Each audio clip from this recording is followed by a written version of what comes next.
कर्ज बोलो या लोन, किसको लेना पसंद है? शायद किसी को लेना नहीं पसंद है, लेकिन मजबूरी से हर कोई लेता है, कम इंटरेस्ट से हो चाहे ज़्यादा इंटरेस्ट से हो। कम इंटरेस्ट का ज़माना तो अभी रहा नहीं, तो जाहिर सा बात है ज़्यादा इंटरेस्ट पे करके ही हमें लोन चुकाना पड़ता है आगे जाके। तो अब लोन चुकाना तो पड़ता है, लेकिन अगर लोन नहीं चुका पाए तो हम लोग डिफ़ॉल्ट कर जाते हैं। मतलब हम लोग उस श्रेणी में पहुंच जाते हैं जहां पर हम लोग को घोषित कर दिया जाता है कि ये आगे फ्यूचर में कोई लोन लेने के लायक नहीं है, या फिर हम लोग का सिविल स्कोर घट जाता है। ये बात हमारे इंडियन स्टेट्स को, इंडियन राज्य को अच्छे से पता है। तो मैं आगे इस वीडियो में वही चर्चा करूंगा कि कैसे लोन डिफ़ॉल्ट होने पर श्रीलंका जैसा हालत हो जाता है। अगर आपको नहीं पता है कि श्रीलंका में क्या हालत चल रहा है, क्या कारण से हालत हो रहा है, क्या हो रहा है जो श्रीलंका में जो इतना क्राइसिस वाला सिचुएशन आ गया श्रीलंका में, तो ऊपर मैंने आई बटन में लिंक दिया हुआ है, लिंक दबा के वीडियो देख लीजिए। उसके बाद आके ये वीडियो देखिए, आपको ज़्यादा क्लैरिटी इसमें समझ में आएगा। श्रीलंका में अभी प्रेसिडेंट इलेक्टेड है राजापक्सा की ओर से, लेकिन वो प्राइम मिनिस्टर बदली है। लेकिन प्राइम मिनिस्टर बदलने के भी कोई फ़ायदा नहीं हुआ है, क्योंकि उसका कोई इलेक्टेड मिनिस्टर्स नहीं है जो कि एक गवर्नमेंट फॉर्म कर सके। तो वहाँ पर भी वो फेल हो गई है। $50 बिलियन का कर्जा चल रहा है श्रीलंका के ऊपर, जो कि IMF उसको बेल आउट करने वाली है शायद कुछ दिनों में या कुछ महीनों में। तो ऐसा स्टेट हमारे इंडियन स्टेटों के साथ ना हो। तो आइए आगे वीडियो में समझते हैं कि भारत का जितना भी राज्य है या फिर इंडिया का जितना भी स्टेट्स है, उनका रेवेन्यू ग्रोथ या फिर अर्निंग उतना परसेंटेज से नहीं बढ़ पा रहा है जितना ज़्यादा लोन का इंटरेस्ट बढ़ रहा है, जो कि उनको चुकाना पड़ेगा इंडियन गवर्नमेंट को। नमस्कार, मैं आज यहाँ पे कोई भी पॉलिटिक्स को सपोर्ट करने के लिए या फिर पॉलिटिकल पार्टी को सपोर्ट करने के लिए नहीं आया हूँ। मैं जो इन्फॉर्मेशन देने वाला हूँ वो आपको इंडियन गवर्नमेंट का कोई भी वेबसाइट में आप खोजोगे तो आपको ये सब इन्फॉर्मेशन मिल जाएगा। तो अप्रैल महीना में प्रधानमंत्री नरेंद्र मोदी और सेंट्रल का सेक्रेटरीट के बीच में एक मीटिंग हुआ। उस मीटिंग में ये आशंका जताया गया है कि स्टेट का जो भी लोन डिफ़ॉल्ट हो रहा है, जितना भी स्टेट, पर्टिकुलर 7-8 स्टेट है, तो उसमें क्या हो रहा है कि इंटरेस्ट रेट बहुत ज़्यादा हो जा रहा है, जिसके वजह से स्टेट डिफ़ॉल्ट कर जा रहा है, स्टेट पे नहीं कर पा रहा है। इसके वजह से इंडियन GDP में बहुत ज़्यादा प्रेशर पड़ रहा है कि हाँ, वो गवर्नमेंट को आशंका रह रहा है कि हाँ, हमको शायद इसको डिफ़ॉल्ट हो जाएगा तो हमको इसको माफ़ करना पड़ जाएगा आगे जाके, क्योंकि इंडिया कंप्लीट नहीं होता है जब तक उसका यूनियन ऑफ स्टेट मिल के उसको कंप्लीट ना करे। तो एक लौता कारण है जिसका वजह से स्टेट लोन पे डिफ़ॉल्ट कर रहा है। ये एक लौता कारण की वजह से श्रीलंका का पूरा इकोनॉमी डिफ़ॉल्ट में चल गया, या फिर श्रीलंका का पूरा इकोनॉमी बंद होने का कगार पे आ गया है। तो अब क्या कारण है, शायद आपको पता होगा उस कारण का नाम, जिसके वजह से पूरा इकोनॉमी कोलैप्स कर जाता है हर एक देश का। कमेंट में मेरे को बताइए कि क्या कारण है जिसकी वजह से इकोनॉमी पूरा कोलैप्स करने वाला है हमारे कुछ स्टेट्स का, जिसको बचाने के लिए लास्ट में इंडियन गवर्नमेंट ऑफ इंडिया को ही आना पड़ेगा। तो आइए आगे वीडियो में समझते हैं। Physical responsibility and budget management बोल के एक संस्था है इंडिया में, वो हर एक स्टेट का परसेंटेज देती है, सेंट्रल का और स्टेट का दोनों का, कि कितना GDP के हिसाब से वो लोन ले सकती है। तो वो 2021-22 का जो परसेंटेज दी है कि सेंट्रल और स्टेट दोनों मिला के इंडिया का GDP का 60% पैसा लोन ले सकती है, जिसका अलॉटमेंट सेंटर के पास होता है 40% और स्टेट के पास होता है 20%। ये जो 60%, 40% और 20% का टर्म है, इसको हम लोग GSDP के हिसाब से जानेंगे। मतलब होता है ग्रॉस स्टेट डोमेस्टिक प्रोडक्ट। मतलब एक GSDP जिसका स्टेट का ज़्यादा रहेगा, वहाँ पर फ्यूचर जो स्कोप है डेवलपमेंट का वो कम हो जाता है, और जिसका GSDP रेशियो कम होता है उसका फ्यूचर डेवलपमेंट ज़्यादा हो जाता है, क्योंकि उसका लोन का डिफ़ॉल्ट का गारंटी ज़्यादा नहीं होता है, या फिर ज़्यादा लोन डिफ़ॉल्ट नहीं करता है वो स्टेट जिसका GSDP रेशियो कम होता है, और जिसका ज़्यादा होता है वो ज़्यादा लोन का डिफ़ॉल्ट करता है। पिछले साल RBI के रिपोर्ट के हिसाब से 18 स्टेट और यूनियन टेरिटरी हैं जो कि GSDP रेशियो जो कि 20% है, उससे बहुत ज़्यादा है। किसी का 25% है, किसी का 30%, लेकिन पंजाब एक लौता स्टेट है जिसका GSDP रेशियो 53.3% है। उसके बाद कौन सा स्टेट आता है? उसके बाद का स्टेट आता है राजस्थान, जिसका GSDP रेशियो 39.8 है। उसके बाद कौन सा स्टेट आता है? उसके बाद का स्टेट आता है वेस्ट बंगाल, जिसका GSDP रेशियो है 38.8। उसके बाद आता है आंध्र प्रदेश, फिर आता है छत्तीसगढ़, फिर आता है बिहार, फिर आता है यूपी।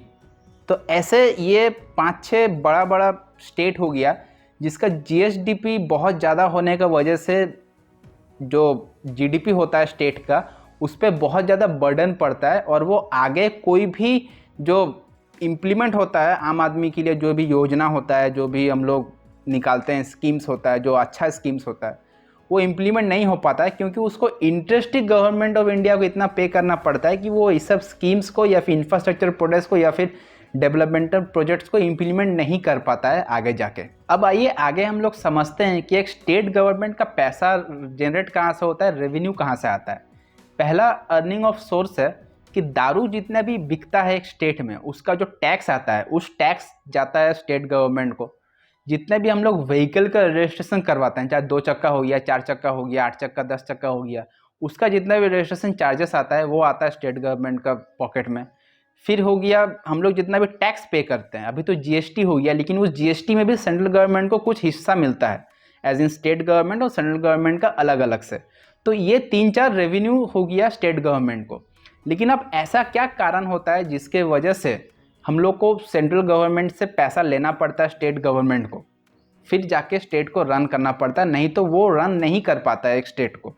कोरोना वायरस का केस एक्सेप्शन है क्योंकि वो हर साल नहीं आएगा, लेकिन हकीकत में क्या ऐसा कारण है जिसकी वजह से स्टेट को मजबूरन सेंट्रल गवर्नमेंट से पैसा लेना पड़ता है, सिर्फ और सिर्फ अपना अपना ईगो सेटिस्फाई करने के लिए। अब मैं आपको समझाता हूँ कैसे। पहला मैं एग्जांपल लूँगा पंजाब का।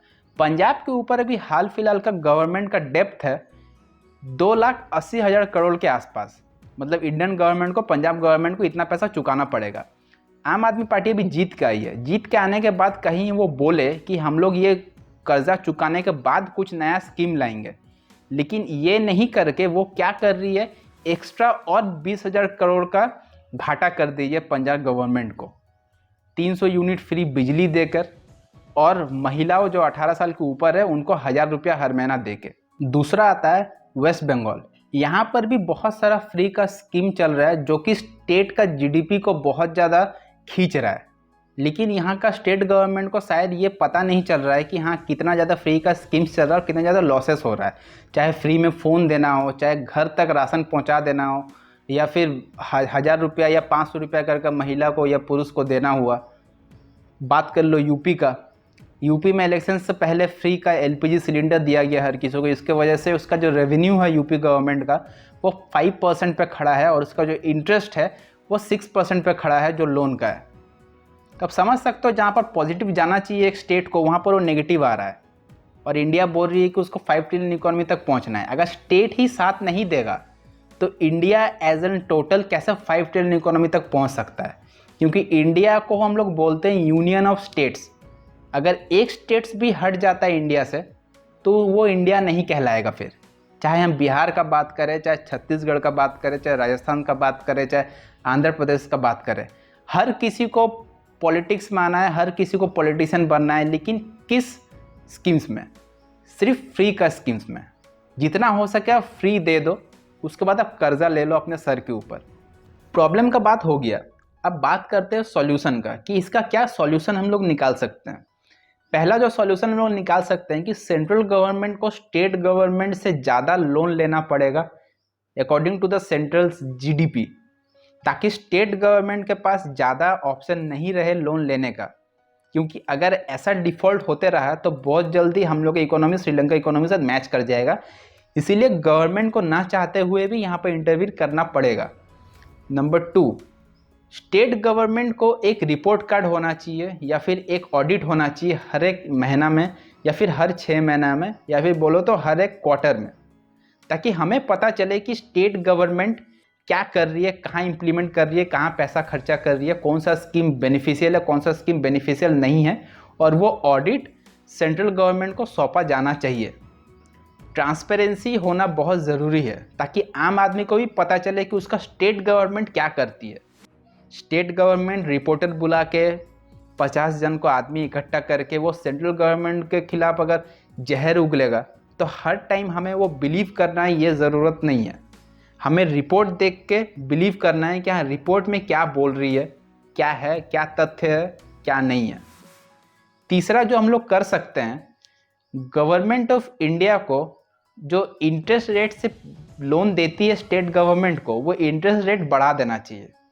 अगर 2% से देती है तो उसको 2.2% कर देना चाहिए, क्योंकि स्टेट गवर्नमेंट जो लोन लेती है, हम लोग जो लोन लेते हैं, वो आसमान ज़मीन का फ़र्क होता है।